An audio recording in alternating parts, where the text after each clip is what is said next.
Good afternoon. Vice President Harris and I just received a briefing on the COVID-19 by our team of experts. And as we end one of the most difficult years as a nation, I remain optimistic about our future. The vaccines have been discovered and developed, and there's more to come, we believe, give us enormous hope. Our economy is poised to come back and come alive. And I can see a return to normalcy in the next year. I also see incredible opportunities for our nation in the years ahead, in job creation, clean energy, racial equality, and much more. But we need to be honest. The next few weeks and months are going to be very tough, a very tough period for our nation, maybe the toughest during this entire pandemic. I know it's hard to hear, but it's the truth. As Roosevelt said, I think the American people can take whatever we tell them if we tell them straight from the shoulder. We need to steel our spines for what's ahead. We need to follow even more closely the recommendations to slow the spread of the virus. And each of us needs to do what we can to protect ourselves, our families, and our fellow Americans. We're going to get through this. Brighter days are coming, but it's going to take all the grit and determination we have as Americans to get it done. So today, I want to be clear about 5 things every American should know about our efforts to contain COVID-19 and where the vaccine stands today. First, things are going to get worse before they get better.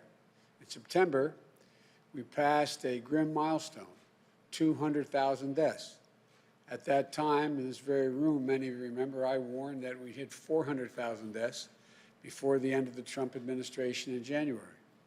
Critics said I was being too alarmist and negative. But as I've said all along, I will tell you like it is when it comes to COVID. And the reality is, it looks like that we're going to hit that grim milestone. We've just crossed 330,000 deaths in America. We're averaging daily death rates of nearly 2,200 people, which means we'll lose tens of thousands of more lives in the months to come. Hospitals are being stretched beyond capacity, and that's data before we see the impact of the cases coming from the recent holidays and this upcoming holiday of New Year's Eve. People getting infected today don't show up in cases for weeks, and those who perish from the disease die weeks after initial exposure. So we have to anticipate that the infections over the holidays will produce soaring cases counts in January and soaring death tolls into February. You know, turning this around is going to take time. We might not see improvement until we're well into March, as it will take time for our COVID response plan to begin to produce visible progress. The second thing to know is the Trump administration's plan to distribute vaccines is falling behind, far behind. We're grateful to the companies, the doctors, the scientists, the researchers, the clinical trial participants, and Operation Warp Speed for developing the vaccines quickly. But as I long feared and warned, the effort to distribute and administer the vaccine is not progressing as it should. A few weeks ago, the Trump administration suggested that 20 million Americans could be vaccinated by the end of December. With only a few days left in December, we've only vaccinated a few million so far. And the pace of the vaccination program is moving now, if it continues to move as it is now, it's going to take years, not months, to vaccinate the American people. Which brings me to the third thing every American should know. The Biden-Harris administration will spare no effort to make sure people get vaccinated. I've laid out 3 challenges in our first 100 days. One of them is ensuring that 100 million shots have been administered by the end of the first 100 days. If Congress provides the funding, we'd be able to meet this incredible goal. It would take ramping up 5 to 6 times the current pace to 1 million shots a day. But even with that improvement, even if we boost the speed of vaccinations to 1 million shots a day, it will still take months to have the majority of the United States population vaccinated. I've directed my team to prepare a much more aggressive effort with more federal involvement and leadership to get things back on track.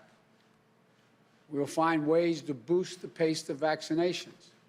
But as Dr. Fauci and others have stated these past few days, this will take more time than anyone would like and more time than the promises from the Trump administration have suggested. This is going to be the greatest operational challenge we've ever faced as a nation. But we're going to get it done. But it's going to take a vast new effort that's not yet underway. And to get things, and that gets me to the fourth thing that we should know. I'm going to move heaven and earth to get us going in the right direction. I'm going to use my power under the Defense Production Act when I'm sworn in order private industry to accelerate the making of the materials needed for the vaccines, as well as protective gear. Vice President Harris and I have been speaking with county officials, mayors, governors of both parties to speed up the distribution of the vaccines across the nation. We're planning a whole-of-government effort, and we're going to work to set up vaccination sites and send mobile units to hard-to-reach communities. And we also know there's a vaccination hesitancy in many communities, especially Black, Latino, and Native American communities, who have not always been treated with the dignity and honesty they deserve by the federal government and the scientific community throughout our history. That's why we will launch a massive public education campaign to increase vaccine acceptance. We'll do everything we can to show the vaccines are safe and critically important for one's own health and that of their families and the communities. That means we're also going to make sure vaccines are distributed equitably, so every person who wants a vaccine can get it no matter the color of their skin or where they live. And we're going to ensure vaccinations are free of charge. Fifth, while the pandemic rages on, and as we increase the supply, distribution, and administration of the vaccine, we have to remain vigilant. As part of the 100-day challenge, I'm going to be asking the American people to wear a mask for the first 100 days of my administration. It's not a political statement. It's a patriotic duty. Our administration is going to require mask wearing where I have the power to do so, for federal workers, in federal facilities, on interstate travel like planes and trains. And we've been working directly with county officials, mayors, governors to implement mask mandates in their cities and their towns and their states. Masking has been a divisive issue in this country. But COVID is a killer in red states and blue states alike. So I encourage you all to wear a mask. Encourage your family and friends to do the same. It's one of the easiest things we can do that will make a huge difference and to save lives. Another 100-day challenge is opening most of our K-8 schools by the end of the first 100 days in the spring. Look, we can only do that if Congress provides the necessary funding so we get schools, districts, communities, and states the resources they need for those so many things that aren't there already in a tight budget. They need funding for testing to help reopen schools, more funding for transportation so students can maintain social distances on buses. They need it for school buildings, for additional cleaning service, protective equipment, ventilation systems. This is going to require an additional tens of billions of dollars to get this done. And Congress also needs to fund and provide more protective equipment for frontline health workers who are still reusing masks and gowns. We need to scale up testing so anyone who needs one can get a test. After 10 months of the pandemic, we still don't have enough testing. It's a travesty. All this, vaccinations, testing, protective gear, is going to require more funding from Congress, more than was just approved. That's why I'll propose a COVID action package early next year and challenge Congress to act on it quickly. Look, my ability to change the direction of this pandemic starts in 3 weeks. With thousands dying every day between now and then, let me conclude by discussing what needs to happen now. I congratulate the bipartisan majority on passing the President's and then the President on signing the COVID relief bill. It's still, it's a step, an important step, still moves in the right direction. And it will help people in need. And it'll pay for some, but not all of what we need to fix the COVID response. It's a down payment. But now, with that done, I hope the President will also clearly and unambiguously promote mask wearing. I give former Governor Chris Christie credit. He and I have disagreed in a number of things. But I'm thankful he's now encouraging people to do the right thing and wear masks for themselves, their loved ones, and their country. I hope that President Trump will listen to him. He can do it too. It would make a huge difference for President Trump to say, wear masks.